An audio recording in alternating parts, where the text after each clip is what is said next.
다른 사람들과 자신을 끊임없이 비교하는 사람들에게 이 이야기는 자신이 가진 것에 대한 진정한 감사를 느낄 수 있게 합니다. 만약 여러분이 자신의 삶이 다른 사람들보다 덜 충족스럽다고 생각하며 불만족을 느끼고 있다면 까마귀의 이야기를 통해 자신의 가치를 깨닫길 바랍니다. 옛날에 한 까마귀가 자신의 삶이 매우 불행하다고 느끼고 있었습니다.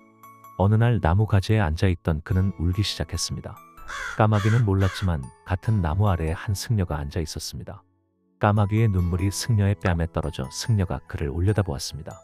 승려는 까마귀의 괴로움을 보고 왜 우느냐 친구요 라고 물었습니다. 까마귀는 현명한 이여, 제 삶이 힘듭니다. 사람들은 저를 사랑하지 않고 저를 쫓아냅니다. 아무도 저에게 먹이를 주지 않고 모두가 저를 싫어합니다. 죽음이 이 삶보다 낫습니다. 라고 대답했습니다.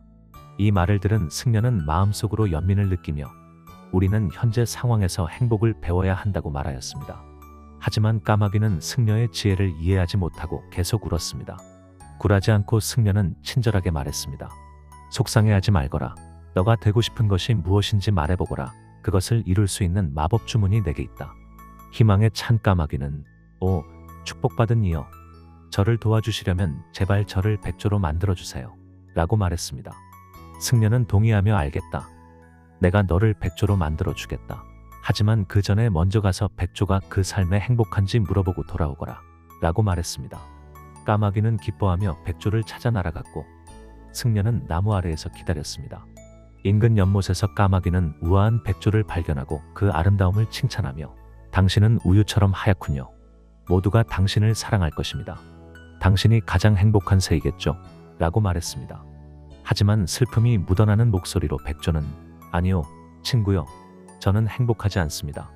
하얀색은 아무것도 아닌 것처럼 보일 수 있고 저는 모든 색깔을 가진 앵무새가 가장 행복할 것이라고 생각합니다. 라고 대답했습니다. 까마귀는 궁금해하며 앵무새의 이야기를 듣기 위해 그를 찾아갔습니다. 앵무새에게 다가가며 까마귀는 그의 화려한 색깔에 감탄하며 오, 아름다운 색깔을 가진 앵무새여, 당신이 가장 행복한 새이겠죠? 라고 외쳤습니다. 하지만 앵무새는 걱정에 잠긴 표정으로 아니요, 친구요. 저는 행복하지 않습니다. 사람들은 우리를 새장에 가두고 저는 갇힐까 봐 두렵습니다.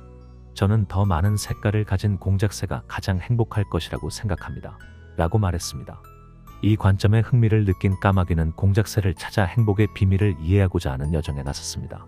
긴 여정 끝에 까마귀는 마침내 웅장한 공작새를 발견했고 그의 화려한 깃털은 동물원 안에서 많은 관람객들의 시선을 사로잡았습니다.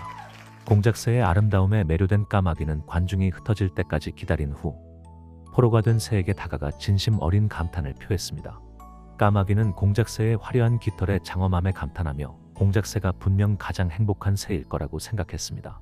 하지만 공작새는 취약한 순간에 그의 슬픈 진실을 밝혔습니다. 그는 장식용으로 자신의 빛나는 깃털을 자주 뽑는 것에서 오는 고통을 고백했습니다. 저는 행복하지 않습니다, 친구요. 라고 공작새는 한숨을 쉬며 말했습니다. 그의 눈은 자유에 대한 갈망을 반영했습니다. 저의 외적인 아름다움에도 불구하고 저는 이 동물원에서 갇혀 있습니다. 제가 당신처럼 자유롭게 날아다닐 수 있는 까마귀였으면 좋겠습니다. 감금에 대한 두려움 없이 말이죠. 이 예상치 못한 관점의 깨달음을 얻은 까마귀는 하늘로 날아올라 새장 안에 갇힌 아름다움을 뒤로하고 날아갔습니다. 이 깨달음은 까마귀가 동물원을 떠나며 생각에 잠기게 했습니다. 승려에게 돌아온 까마귀는 자신이 발견한 것을 전했습니다. 오, 현명한 이여, 저는 다른 것이 되고 싶지 않습니다. 저는 제 모습 그대로 만족합니다. 우리 삶을 비교하며 우리의 불만족이 종종 다른 사람들과의 불필요 없는 비교에서 비롯된다는 것을 깨달았습니다. 라고 까마귀는 말했습니다. 승려는 이해한다는 듯 고개를 끄덕이며 까마귀가 여정에서 배운 깊은 교훈을 인정했습니다. 한때 불행했던 까마귀는 처음으로 자신의 모습에 행복함을 느꼈습니다. 까마귀의 깨달음을 들은 승려는 부드럽게 미소 지으며 말했습니다. 그렇다, 친구요. 우리가 누구인지에 만족하는 것이 진정한 행복의 열쇠이니라. 각 새들은 다른 새가 더 행복할 것이라고 생각했지만 그들도 까마귀처럼 자신만의 불만족을 마주하고 있었습니다. 다른 새들도 그들이 가진 것을 소중히 여겨야 합니다. 기억하세요. 행복은 비교 속에 있는 것이 아니라 내부에 있습니다. 이제 승려의 지혜를 이해한 까마귀는 내면의 새로운 평화를 느끼며 승려의 지도 아래 배운 소중한 교훈에 감사했습니다. 이 동기부여가 되는 이야기를 통해 우리는 부족한 것에 초점을 맞추기보다는 가진 것에 만족을 배우게 됩니다. 이는 만족의 중요성에 대한 귀중한 교훈을 가르쳐주며 행복 추구에 대한 근본적인 진실을 밝혀줍니다. 우리가 가진 것을 소중히 여기며 그것에 감사하는 것으로 초점을 옮김으로써 진정한 성취가 나타납니다. 까마귀가 자신의 정체성을 받아들였듯이 우리는 자신의 독특한 특성을 인식하고 받아들여야 합니다. 이 인식은 자기 사랑과 수용으로 포장된 깨달음으로 가는 여정에서 변혁적인 단계가 됩니다. 다른 사람들과의 비교는 우리가 진정한 기쁨을 찾는 데 방해가 되는 영원한 함정입니다. 이 이야기는 더 많은 행복을 가진 사람들과 끊임없이 자신을 비교하는 것의 헛됨을 강조합니다. 만족은 다른 사람들이 가진 것을 끊임없이 추구하거나 더 많은 것을 갈망하는 데서 찾을 수 있는 것이 아니라 우리가 현재 가진 것에 감사하고 그것을 소중히 여기는 간단한 행동에 있습니다. 이야기는 우리의 관점을 물질적 소유나 성취에 대한 외부적 초점에서 우리 내면의 풍부함을 인식하는 쪽으로 조용히 밀어줍니다. 세상에는 언제나 자신보다 더 많이 가진 사람이 존재합니다. 반대로 더 적게 가진 사람도 항상 존재합니다. 따라서 우리가 이들과 비교를 통해서는 절대로 진실된 만족을 찾을 수가 없습니다. 현재 가진 것에 감사할 수 있을 때 진정한 풍요와 행복을 느낄 수 있습니다.